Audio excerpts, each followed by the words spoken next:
Hi friends, నమస్తే. నేను మీ దీప్తిని. Welcome to Dhanusha food. ఈరోజు మనం ధనుష ఫుడ్లో స్పెషల్ రెసిపీ వచ్చేసి అందరికీ ఎంతో ఇష్టమైన నోరూరించే పానీపూరి అండి. ఇది మనం జనరల్గా ఎక్కువ శాతం బయట తింటూ ఉంటాము. కానీ ఈరోజు మన ఛానల్లో చాలా సింపుల్గా పానీని, మసాలాని, పూరిని ఎలా తయారు చేయాలో మనం ఈరోజు మన రెసిపీని చూసేద్దాం. ముందుగా నా ఛానల్ని కొత్తగా చూస్తున్న వారైతే సబ్స్క్రైబ్ చేసుకొని పక్కనే ఉన్న బెల్ ఐకాన్ని క్లిక్ చేయండి. ఈ వీడియో కనుక పూర్తిగా చూసినట్టయితే మీకు పానీపూరి చేయడం వచ్చేసినట్టే. ముందుగా పూరి కోసమని ఒక బౌల్ తీసుకొని దాంట్లోకి 1 కప్ సూజీ వేసుకోవాలండి. మనం ఉప్మాలోకి వేసుకునే బొంబాయి రవ్వ. దీంట్లోకి 2 టేబుల్ స్పూన్ల మైదా వేసుకోవాలి, లేదంటే పావు కప్పు కూడా వేసుకోవచ్చు. దీంట్లో చిటికెడే వంట సోడా వేసుకోవాలి.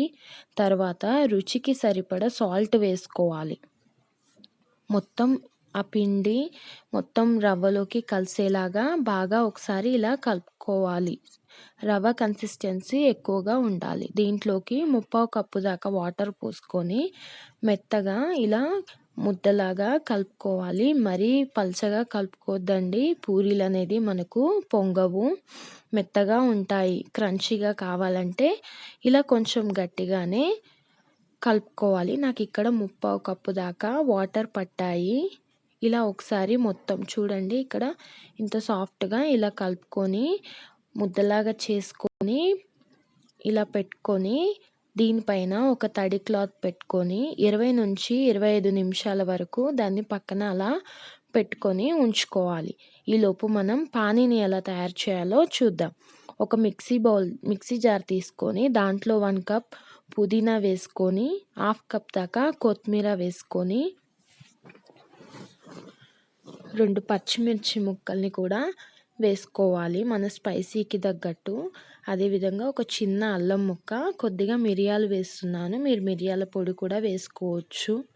అదేవిధంగా చిక్కగా ఉన్న చింతపండు రసాన్ని పావు కప్పు దాకా తీసుకొని రుచికి సరిపడా సాల్ట్ వేసుకోవాలి. ఇలా మెత్తగా ఫైన్గా పేస్ట్ చేసుకోవాలి.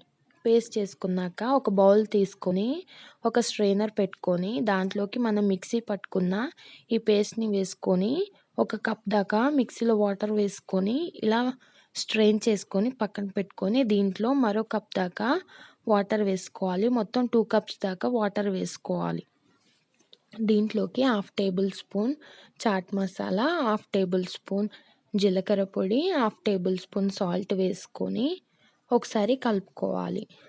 మిరియాలు ఇక్కడ మీరు పెప్పర్ పౌడర్ కూడా వేసుకోవచ్చు. నేను మిక్సీలో వేసాను. అదేవిధంగా 2 బంగాళదుంపల్ని ఇలా మెత్తగా ఉడికించుకొని స్మాష్ చేసుకొని ఇలా ఒక బౌల్లోకి తీసుకున్నాక అందులోకి 1/2 టేబుల్ స్పూన్ కారం వేసుకోవాలి, 1/2 table spoon salt, 1/2 table spoon pepper powder, 1/2 table spoon jeera powder ఇలా వేసుకొని మొత్తం ఒకసారి మనం కలుపుకోవాలి, పక్కన ఉంచుకోవాలి. మనం పక్కన పెట్టుకున్న ఈ పిండి మిశ్రమాన్ని తీసుకొని ఇలా ఒకసారి 2 నిమిషాల దాకా బాగా కలుపుకున్నాక ఈ పిండి ముద్దను అనేది 2 భాగాల్లాగా చేసుకొని మనం ఇలా రౌండ్గా రోల్ చేసుకొని ఒక భాగాన్ని తీసుకొని ఒక భాగానికి మరలా తడి క్లాత్ అనేది వేసుకొని ఒక భాగాన్ని ఇలా ఫ్లోర్ పైన కొద్దిగా పిండి చల్లుకొని స్ప్రెడ్ చేస్తూ చపాతీ కర్ర తీసుకొని చపాతీలాగా మనం రోల్ చేసుకోవాలి. ఇక్కడ మనం పల్చగా కాకుండా మందంగా కాకుండా చపాతీలాగా ఇలా చేసుకొని ఏదైనా కట్టర్ కానీ ఏదైనా పూరికి సరిపడా షేప్ తీసుకొని ఇలా రౌండ్గా కట్ చేసుకొని మిగతా ఎక్స్ట్రాని తీసివేసేయాలి. చూడండి, ఇక్కడ ఇలా ఎక్స్ట్రాని తీసేస్తే సరిపోతుంది. మనకు పూరి అనేది రెడీ అయిపోతుంది. ఇలా మీడియంగా ఉండే ఆయిల్ డీప్ ఫ్రైకి సరిపడా పెట్టుకొని మీడియం ఉన్న టైంలోనే మనం పూరీలని ఒకదాని తర్వాత వేసుకొని పూరీల మీదకి ఇలా ఆయిల్ అనేది మనం స్ప్రెడ్ చేస్తూ 2 వైపులా గోల్డెన్ బ్రౌన్ కలర్ వచ్చే వరకు ఫ్రై చేసుకోవాలి. ఆయిల్ అనేది మరీ హైలో ఉండకూడదండి. హైలో ఉన్నట్టయితే అవి మాడిపోయి మనకు పూరీలు అనేది సరిగ్గా పొంగవు. అలా అని లోలో కూడా ఉండొద్దు. పూరీలు అనేది వేగాక లో ఫ్లేమ్లో ఉండడం వల్ల పూరీలు అనేది మెత్తగా అవుతాయి. అందుకోసమని ఇక్కడ మెయిన్ థింగ్ ఏంటంటే ఆయిల్ అనేది మీడియం హీట్లో ఉంటే మనకు పూరీలు అనేది బాగా పొంగుతాయి, మంచి కలర్ వస్తాయి, చాలా క్రంచీగా ఉంటాయి. ఇలా ఫ్రై అయిన వాటిని తీసి పక్కన ఉంచుకొని మిగతావి కూడా ఫ్రై చేసుకోవాలండి. అంతేనండి, ఎంతో సింపుల్ అయిన పానీపూరి మనకు రెడీ అయిపోయింది.